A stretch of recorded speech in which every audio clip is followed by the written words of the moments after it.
घरी या, हीच माझी इच्छा आहे. तो भक्त रोज स्वामींना मनात बोलावत असे.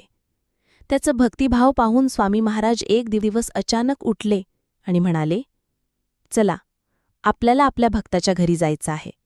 कोणी काही विचारायच्या आतच स्वामी चालू लागले. काही शिष्य मागे गेले. लांब चालून एका छोट्याशा झोपडीत पोचले.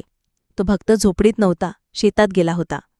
त्याची गरीब पत्नी स्वामींना पाहून घाबरली आणि म्हणाली, स्वामी, घरी काही नाही, अन्नही नाही, मी तुम्हाला काय देऊ? स्वामींनी हसत सांगितलं, आपली भक्ती पुरेशी आहे.